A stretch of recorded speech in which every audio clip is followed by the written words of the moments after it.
বিয়ে বাড়ির কথা শুনে খুশি হয় মন, ভিতর থেকে এনার্জি এসে চঞ্চল হয় লোকজন। খেতে গিয়ে যখন পাতে পড়ে ভাত, তার সঙ্গে সবজি ডাল হয় না কখনো বাদ। তার মধ্যে সব থেকে সেরা যার স্বাদ, সেটা হলো বিফ, যার আমি ক্রাশ। কিন্তু কপালে নেই বিয়ে বাড়ি, তাই তো আমি বিয়ে বাড়ির স্বাদ ঘরে আনলাম তাড়াতাড়ি। বিফ আনলাম বাজার থেকে, দিলাম টক দই, আর দিলাম আদা রসুন, আন মনের জয়। রান্নায় মন অনেক জরুরি, তার জন্য দিয়ে দিলাম গুঁড়ো মশলাগুলি। এইবার বিফটাকে মাখালাম খুশিতে, তার সঙ্গে পেঁয়াজ ভাজলাম কড়াইতে। এইবার পেঁয়াজের ওপর দিলাম আমি বিফ, এইবার ঢাকনা দিয়ে করব আমি ওয়েট। অবশেষে লড়াই করে নামিয়ে নিলাম হাঁড়ি, অপেক্ষা করতে না পেরে খেলাম তাড়াতাড়ি।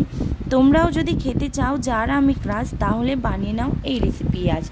Hello guys, welcome back to my channel সাইফপ 96 চ্যানেলে তোমাদের সকলকে স্বাগত। কেমন আছো তোমরা সবাই? আশা করি সকলেই খুব ভালো আছো এবং আমিও খুব ভালো আছি। তো গাইস, অনেকদিন পর ভিডিও দিচ্ছি, গলাটা একটু ব্যথা হয়েছে, যার জন্য হয়তো ভয়েসটা অন্যরকম লাগতে পারে। যাই হোক, কিছু করার নাই। তো প্রথমে আমি বিফটাকে খুব ভালোভাবে পরিষ্কার জলে ধুয়ে নিয়েছিলাম। তারপর এখানে টক দই, আদা রসুন বাটা, লবণ, হলুদ, লঙ্কার গুঁড়ো দিয়ে খুব ভালো করে এটাকে মাখিয়ে নেব। এটাকে খুব ভালোভাবে মাখিয়ে নিতে হবে। এটাকে যতবার মাখাবে, যত ভালো করে মাখাবে, ততই কিন্তু খেতে ভালো হবে। গাইস, এটাকে খুব ভালো করে প্রথমে মাখিয়ে নিতে হবে। মাখিয়ে নিয়ে এটাকে ঢাকনা দিয়ে রেখে দিতে হবে প্রায় 30 মিনিটের মতো।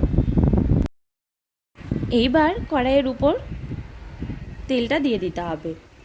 তেলটা দেওয়ার পর যতক্ষণ না তেলটা গরম হচ্ছে ততক্ষণ ওয়েট করে নিতে হবে। যখনই তেলটা গরম হয়ে যাবে তখন এর উপরে পেঁয়াজ কুচিগুলোকে দিয়ে দিতে হবে। পেঁয়াজ কুচিটাকে খুব বেশি না, একটু হালকা হালকা করে ফ্রাই করে নিতে হবে। যখনই পেঁয়াজের কালারটা একটু পরিবর্তন হয়ে আসবে তখনই এখানে আমরা অ্যাড করে দিব বিফটাকে। কিন্তু হালকা পরিবর্তন কিন্তু করতে হবে। যখনই পেঁয়াজটা থেকে একটা ফ্লেভার বেরোবে, এরকম সময় একটা ফ্লেভার বেরোবে, ঠিক তখনই বিফটাকে দিয়ে দিতে হবে। তো মাখানো বিফটাকে প্রথমে এখানে দিয়ে দিতে হবে। মাখানো বিফটা দিয়ে আমরা আবার কিছুক্ষণ ওয়েট করব। মাখানো বিফটা কড়াইতে দিয়ে 10 মিনিটের মতো ঢাকনা দিয়ে রেখেছিলাম। এসে দেখে বিফ থেকে কিন্তু জল বেরোতে শুরু হয়ে গেছে। এইভাবে বিফটাকে ঢাকনা দিয়ে ঢেকে ঢেকে বিফ থেকে সমস্ত জল কিন্তু বার করে নিতে হবে।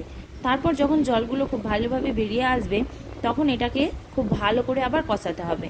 মাংসকে যত কষানো যাবে তার স্বাদ কিন্তু ততই বাড়বে, এটা সকলেই জানা।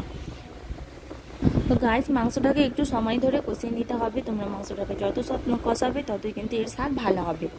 খুব ভালোভাবে যখন এটাকে কষানো হয়ে যাবে তোমরা দেখবে যে মানে বিফটা থেকে যখন অনেকগুলো অয়েল বেরিয়ে এসেছে, নিচ থেকে যখন অয়েলটা বেরিয়ে আসবে তখন বুঝতে হবে যে হ্যাঁ, এটা কষানো কিন্তু হয়ে গেল।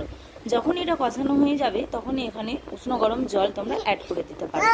জলটা যদি উষ্ণ গরম দাও তাহলে কি হবে বলো তো, সঙ্গে সঙ্গে ফুটে শুরু করলো। আর যদি ঠান্ডা জল দিলে এই একটা আলাদাই হয়ে যায়। তো এই সবসময় চেষ্টা করবে যে তোমরা উষ্ণ গরম জল দেওয়ার। তো আমি দিয়ে দিলাম উষ্ণ গরম জল। উষ্ণ গরম জলটা আমার ফুটেও উঠেছে। এবার এটাকে ফুটিয়ে নিব প্রায় 30 থেকে 40 মিনিটের মতো। 30 থেকে 40 মিনিট পর এটাকে আমার যখন ফুটানো হয়ে যাবে তখন আমি আবার তোমাদের দেখিয়ে দিচ্ছি। তো আমার কিন্তু ফোটানো হয়ে গেল এবং আমি হাঁড়ি নামিয়েও নিয়েছি। তো দেখতে কতটা সুন্দর হয়েছে তোমরা দেখলেই বুঝতে পারবে। খেতেও কিন্তু দুর্দান্ত হয়েছিল। তো গাইস, যদি ভিডিও ভালো লেগে থাকে তাহলে লাইক, কমেন্ট, শেয়ার এবং সাবস্ক্রাইব করে দিও। ততক্ষণ সুস্থ থেকো, ভালো থেকো এবং সাবধানে থেকো। আবার দেখা করবো পরের ভিডিওতে।